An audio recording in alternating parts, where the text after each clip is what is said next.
Hey guys, my name is Beans, and today I'm going to be going over the 7 spiritual laws of success. This book I did get at Five and Below for like $5. It's pretty cheap. If you wanted to buy it, you could probably find it on Amazon for a reasonably cheap price, but also you don't need to buy the book.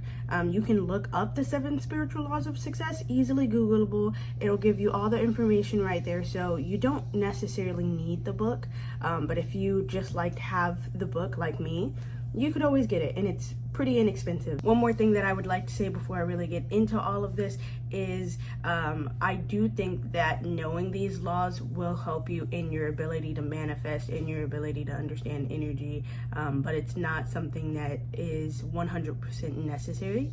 It's also not something that you have to like be super adamant and be like, this is the end all be all of information. You know, you don't have to like strictly live by these laws.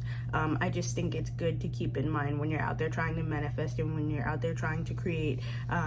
So that's what I would like to say before I get into all of this. Now, in this book, they describe success as the ability to fulfill your desires with effortless ease. It also describes a law as the process at which the unmanifest becomes the manifest. So basically what this book is about is being able to manifest your desires.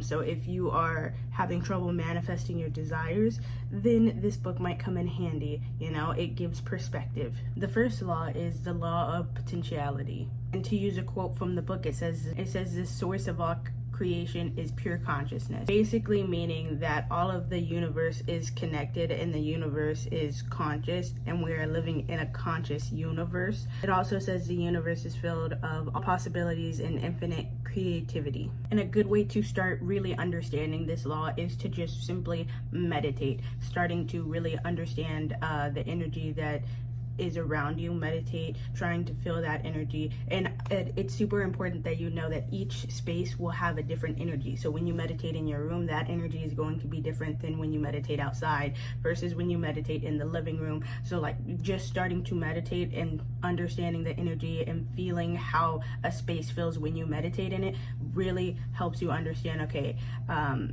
there's energy everywhere, and then it helps you be able to manipulate and use that energy just a little bit better. So meditate with the intention of just feeling the energy around you, feeling what it makes you feel and the thoughts that come in your head when you're doing that, you know. And I would say meditate in a couple of different places just so that way you can start to feel the different vibrations and the different tones of the energy, because not every room, not every place that you go is going to have the same energy. The second law is the law of giving. And basically, to quote the book, it says that the universe operates in exchange, meaning that in order for something to happen, you have to give. In order for the universe to be like, okay, let's make this happen for you, you have to give some sort of energy. You know, the universe doesn't do anything without someone putting in the time and effort and energy back. You know, so if you want to manifest, if you want to create, you also have to be willing to put in something for that. You know, usually it could be like, okay, putting in the physical work. Sometimes it could be a token of gratitude, of appreciation. Sometimes it could just be sitting with the universe and appreciating everything that it does for you. You know, in each circumstance, the matter of giving is different, but understanding that you have to give in order to have something be given to you is incredibly important, because nothing's just going to happen without you putting in some sort of work and effort. The third law is the law of cause and effect, or karma. I like to use cause and effect better because not everyone believes in karma. Not everyone believes in the thought of the energy that you put out there is going to come back to you, you know, and that feels like it's heavily correlated with the threefold law, which like the energy you put out into the universe is going to come back to you 3 times. And not everyone solely believes in that, and that's okay. you know? And this isn't me trying to force you to believe in that, because sometimes the karma, sometimes the energy that we put back doesn't come back to us in the way that we think that it's going to. But what makes more sense to me is that everything you do has a cause. Every action has a reaction, you know? So understanding, okay, if you do this, what are some of the potential outcomes of that? Like, yes, some of those potential outcomes could be good, but also some of those potential outcomes could be negative. And fully understanding what all of those potential outcomes are, and then making sure you're aware of that, is helpful, you know? Every action has a reaction, every cause has an effect, and knowing that and understanding that and weighing those out can help you when you're making those decisions of, okay, am I going to do this working? Am I going to do this manifestation? What am I going to put my time and energy towards, you know? Is it really going to have the effect that I want it to? The next law is the law of least effort. Basically what this law states is that the universe will work towards the path of least resistance. And I don't know if you know this, but the world is constantly going towards a state of disordered. It's a lot more easy for the world to be a little bit more chaotic and for things to be a little bit everywhere than it is for things to just go perfectly, you know? So understanding that there's going to be chaos in the world is extremely helpful. Also understanding that energy flows, and energy likes to flow in the way that it naturally flows. And so disrupting that flow takes energy, you know? It takes force. And if you work with the flow of energy, if you work with the way things are naturally moving, it helps things move a lot faster than if you were to go against what is naturally happening.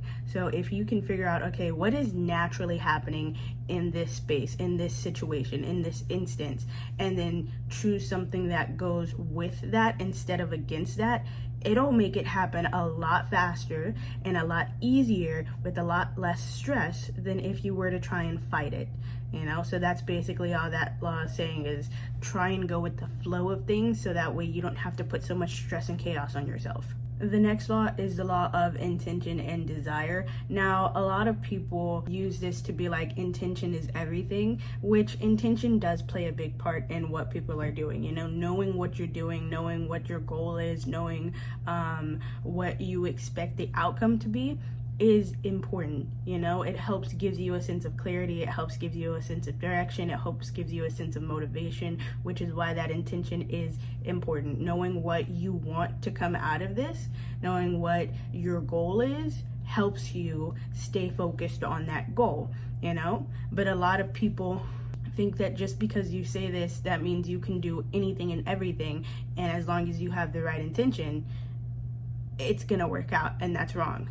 You ever heard that saying of even people with the best intentions still end up messing up?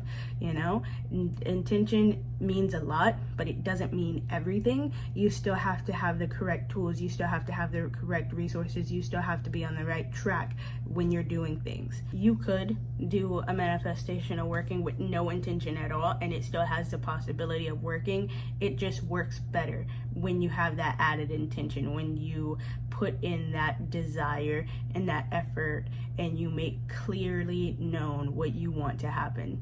The next law is the law of detachment. And to quote the book, in detachment lies the wisdom of uncertainty. In the wisdom of uncertainty lies freedom.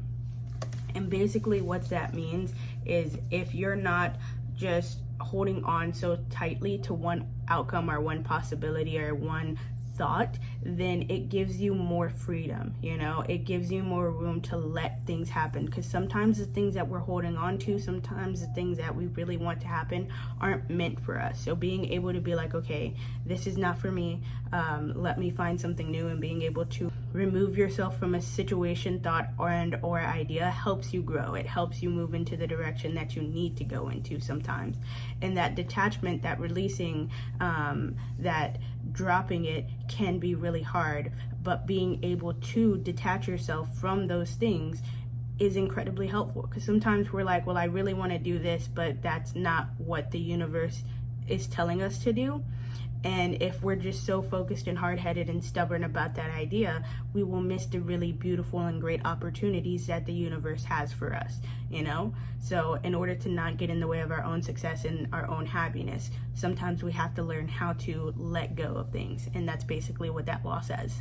Also, something that I like to keep in mind with this law is with uncertainty also lies unlimited possibilities, meaning just because you don't know something doesn't mean that it's going to be bad. It actually means that anything could happen. Anything meaning all of the good things too, you know? There is a world of possibilities out there, and sometimes we only tend to focus on the negative aspects of the uncertainty, but there are a lot of positive things about uncertainty too, you know? Like there's unlimited happiness, there's unlimited potential, there's unlimited desire that we can reach towards.